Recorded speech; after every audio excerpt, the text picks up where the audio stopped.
Wasabi, future shred lords, welcome back. Death to the fingers. We're just gearing down today because why not? Answer a few questions here. First one being about the most important thing I've learned about making music, recording technology, all that good stuff. Gain staging. Making music, 90% of it, I'm telling you right now, this is the biggest one I've learned this year. And honestly, it's of all time, is just play around with the volumes until it sounds pretty good. Then get into basically mixing it with some high-low pass filtration, a little bit of compression, and then I use basically a touch more compression and this Pultec EQ to really shape a lot of the guitar and bass and stuff like that. That's the three sort of elements I use, and they work great, and they produce some pretty spectacular results. Running into, obviously, a channel strip, in this case, the SSL. I think it's the G series one, but it also can emulate the E series, but I use the G series a lot of the time, which is great for rock or metal. So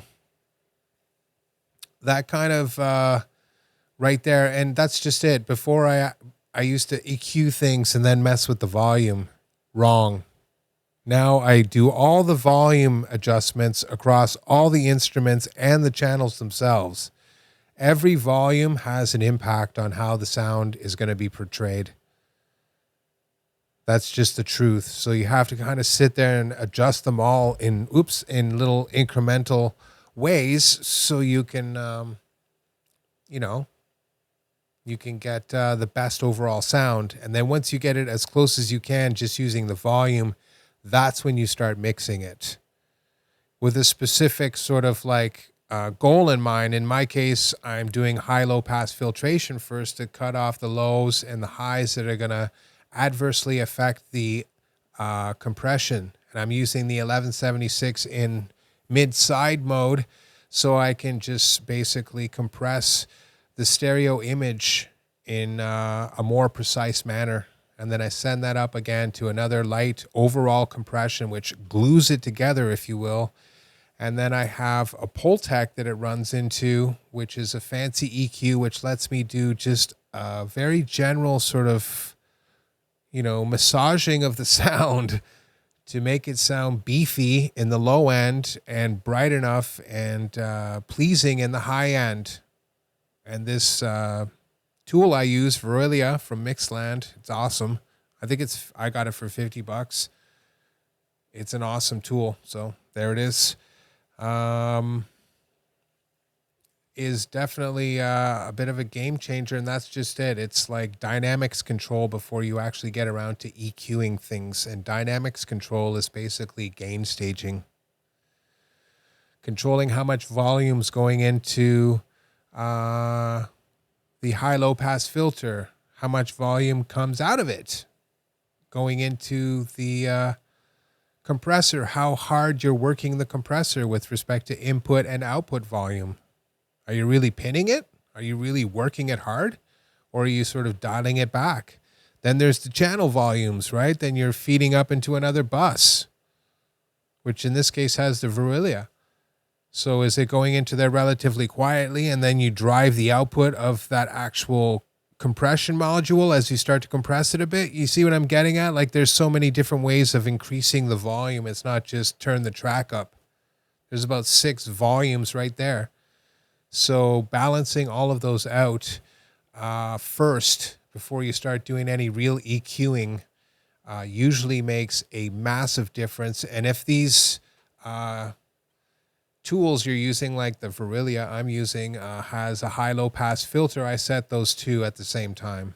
Usually 100 hertz for guitar and bass. Sometimes higher, they're all the way up to about 120 or 50 sometimes. And the other one is the low pass filter that's going to be at about 10K. You can always add more high end later. Now, listen, you have to be, relative, but these are pretty mellow, so they're not going to shave off a massive amount like, like some sort of surgical EQ, like, the Kirchhoff or whatever the other one. There's another big one there, Fab Filter. So no, you can roll to 10K and still drive the top end. And that's the trick is you bring the high end filtration to the 10K, and then you bring up the volume beyond it. So you're actually going past what would normally be it, but when you're boosting it like that, that's where you hit the sweet spot. And that's, again, gain staging. You're like, oh, it's a little tinny, but then turn the volume down a bit, and you're like, okay, there it is, bam. Right? A few more adjustments, and they're perfect guitar sound. I was doing it today where I thought I'd mixed it. I didn't. I actually hadn't added any EQ at all, and it already sounded like amazing. And that's when I knew. I was like, there it is. Gain staging is by far the most important thing of your entire mix. And balancing those volumes and getting it right, flowing into each of the instruments and stuff like that is really good. So as a rule of thumb, I put the track volume at between usually -5 to -10, but usually more around -10. Then I just put the effect, what I'm going to use on there, the compressor, the filter, whatever it's going to be. And I usually just leave it in its standard position, right? And then you can just adjust the track volume and its output volume to start with to get it to feed into whatever you're going to next, whether it's a channel strip or whatever. So, and then you can adjust the channel strip volume, right? And its gain structure, saturation, if you will. So you get that one set up for like the average volume that you want that's now basically competing for what's going on out at the 2-bus. So it's much quieter at the bottom here, but when you're up at the top where it's already been produced up and compressed and whatnot, it's a lot louder, a lot louder. So food for thought there. That's how you get volume. Gain staging, not only does it create volume, but it actually shapes your sound way more than EQ does and way more than compression. And that's just it. You can use way less of those things because you've now properly adjusted the input-output volume. Think of it as like pipes with water flowing out of them. Imagine that they have to be equal, if you will, right? The input and the output, or you just make one slightly bigger and they keep growing. So it keeps, but it's logical. It's not just big. You know what I mean? No, it's kind of got to gradually get bigger with a plan in mind. So that may not have come out as well as I wanted it to, but there it is. It's kind of like balancing those two elements there. And then, of course, you're like, I need a little bit more here. And if you need to, boom, there it is. You just give it a little touch more and you're good to go. But it's the adjusting of the volumes overall that I found to be the single most important skill you have to learn when you're mixing music. And if you can do that, you'd be surprised at how much better your results are. And then once you start throwing in a few other ideas with compression and parallel compression, serial compression and parallel compression, really, that right there is the other, 20%. And then the cherry on top is just EQ and saturation and any kind of effect. Really, effects are just like sprinkles. The real stuff is the parallel tracks. They bring the instruments to life and give them character, because now you can run it through a simulation, if you will, of a piece of analog gear that does this thing, whatever that thing is. And the results can be pretty spectacular, especially if you're using saturation units, like the stuff you would get from Neold and whatnot. They have a lot of tools that work amazing in a parallel bus. They have lots of really killer compressors too, but the other sort of ones they have, like the EQs and stuff like that, these weird looking sort of vintage EQs, you put that on a parallel bus, and wabam, secret sauce like you wouldn't believe, especially on clean instruments. You're just like, damn, sounds amazing, right? So that's the big one. The next part of the video, I guess, if you want to tune out, is kind of more about politics. It's not really about politics. It's kind of, the question was, has your opinion changed that much about how things are going in the music industry? Now that we're kind of, whatever, in a fairly dubious position. I'm just trying to be politically correct here because you know how YouTube is. But look, music's going to chug along no matter what. So don't get excited. I mean, let's be honest. The music industry has been fully cultivated now by muddied interests. And these people have basically taken complete control of the industry. Nothing happens without their say-so. From the live scene all the way down. Right? So once you get in those positions, you're not going to be too eager to just give up the power, right? Because you're making all the cake too.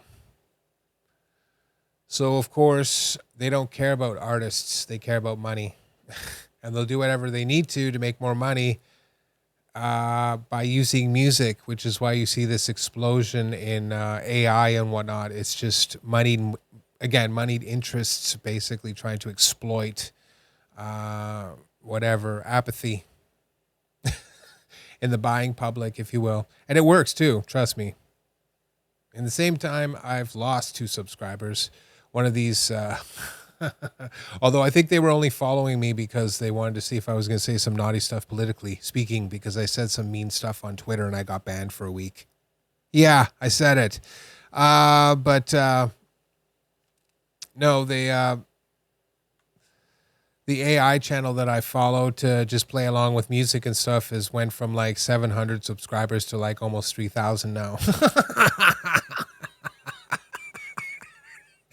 And the thing is like, I've noticed already, because I've played through most of the videos. I just picked them at random, to practice with. And they're always in the same relative keys. They're using the same basic chord progressions now. Like just within 10 videos, it's starting to repeat itself brutally. I'm like, oh, look, this is like that other video. And then I listen to the other video that I've listened to before. And I'm like, yeah, it's very similar to this one. You can start grouping them together. These ones have the same exact chord progression. And it likes weird chord progressions too, like A flat major and F minor, which are absolutely brutal. Another reason why I like to play to them, because it just puts you in a position where you can't actually look at the fretboard. You have to look away and just use your ears and stuff like that, because you'll just get utterly confused because everything's in the middle. It's absolutely savage. So, that's just truth talk. Plus, I saw 3 channels within the last 2 weeks of the people I follow just be like, I'm done. I'm done. I'm not making videos anymore. Or I'm changing my channel to be something completely different. You know what I mean? They're still making music or whatnot, but they're not doing the channels or doing the education thing anymore. Because they're like, it's just not worth it. And these are way bigger than I am. You know what I mean? So if a person with 10 or 15,000 subs, 20,000 subs, 40,000 subs, it's like, I don't want to do this anymore, because honestly, it's just not that fun. It was fun when we had kind of like a cool community. Now, I don't mind it because I've been screaming into the void for years now. But the people that actually had a measure of success because they started at the right time and they just whatever, right place, right time, whatever you want to call that. They're like, I'm out. That's not a good sign, right? So obviously, things are just kind of slowly coming to a halt. Like I said, like the thing that was true about the music industry being completely colonized by these nefarious interests that just want to, squeeze every dime. And they don't care how they get it. You know what I mean? They really don't. The people are interchangeable. I saw this guy that used to be big in the pop world, Jack Harlow, I think his name was. They're like projecting he's going to move like 2,000 albums. It's just like, 3 years ago, he was like one of the guys. He's like Mr. Show Up to the VMA Awards and everybody's screaming his name. And he's like in the Teen Vogue magazines and whatever they do now. I don't know. Now it's just like, yeah, you're a has-been. Get lost. Right? I've seen lots of them like that. The rap community is littered with that stuff. Little Instagram rappers that are famous for like literally 6 seconds and then are just gone. And then the next one, it's either because they get offed or they just burn out or whatever it is. You know what I mean? They get some cake and that's it. They can't handle the fame. No responsibility, so they just burn out. So, the music thing is a microcosm of the more sort of pressing issue with government and stuff like that, where we've completely abdicated all the control to a very small and not necessarily overly friendly interest group. You know what I mean? They want what they want, and they don't care how they're going to get it, just like in the music industry. They don't care what rights are trampled or lives are destroyed or anything else like that. And I think it's pretty apparent. I've seen some weird stuff on the internet. You know, people are like, the war is the most important thing, and we don't care what happens to the American taxpayer, basically. And, you know, just kind of, we're already in a tough spot, so start a war with a country that can make things a million times worse by driving the cost of oil up to $200 a barrel, or attack critical infrastructure that provides 20% of the natural gas exports in the entire world. Right? Like, you notice that? As soon as Iran hit the natural gas depot, Donald Trump was like, war's over. He's like, don't hit it again.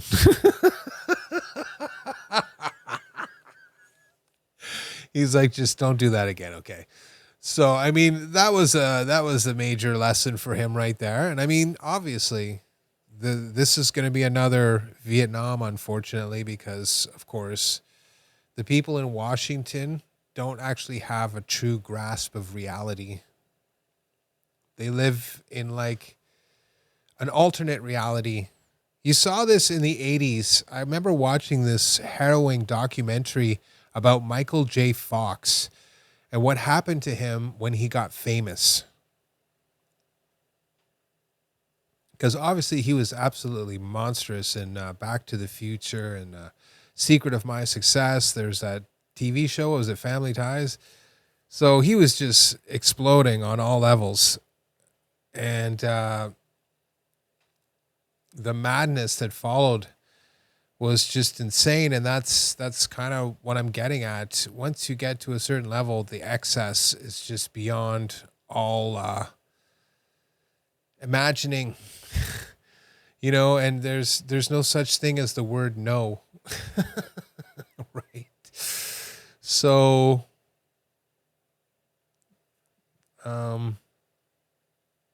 these people have the kind of money and influence, I guess, that to just keep whatever the political representation in the dark. But I don't think that's even true. Nobody could be that ignorant. I mean, I don't even think you have to be a political expert to take a look at how things are going right now and be like, you know, it seems to me like things are kind of going in the wrong direction. I mean, I saw this. You want to talk weird? Like, this is this basically, and I'm leaving the video at this because I could probably go on forever. Like, just prepare accordingly. Get water, food, medicine, whatever you need. Have a bug out position, bag, all the rest of it. Honestly, I'm not kidding you, because we don't feed ourselves. We can't feed ourselves. We don't manufacture stuff. We're very vulnerable in the supply chain. And the people in the powers that be are obviously like, we don't care and stuff like this. But I saw a video on the Twitters this morning of this chick, this leftist. She was like, I was all for the LGBTQ and I marched and all these things and stuff like that. And she's like, I want to be a Republican now. And I'm like, that basically just sums up the entirety of why we're in the situation that we're in. And it's not that this person would happen to be a woman or anything. There's lots of people like that. They're of all genders. But the key thing is like, oh, okay, so for like the last 15 years, you just support these initiatives that basically bring us to this point, which is the brink of annihilation. And now all of a sudden at the tail end, when everything's starting to get bad, now all of a sudden you're like, oh, I want to change teams, you know, and that's going to make it better. Of course, it's not. It's the fact that we don't take any personal agency or responsibility, if you will, for the type of community we want to live in. We want to offshore and farm this material off to other people and be like, no, they'll take care of my business. They'll look out for my best interests. And of course, by now we should be realizing that's not true. So until we get to the point where we're back to like the 1700s and people own a plot of land and you grow your own food and you're being sort of economically productive without, the government giving you a handout or whatever else it is, or you're getting an education and you can make it on your own in your trade or whatever it is. We're going to be stuck in this system. And here's the thing, just like the music industry's basically controlled by a small group of people who are only interested in the money. Obviously, governments are controlled by the very same groups, and they've got their claws into us now, and they're like permanently affixed.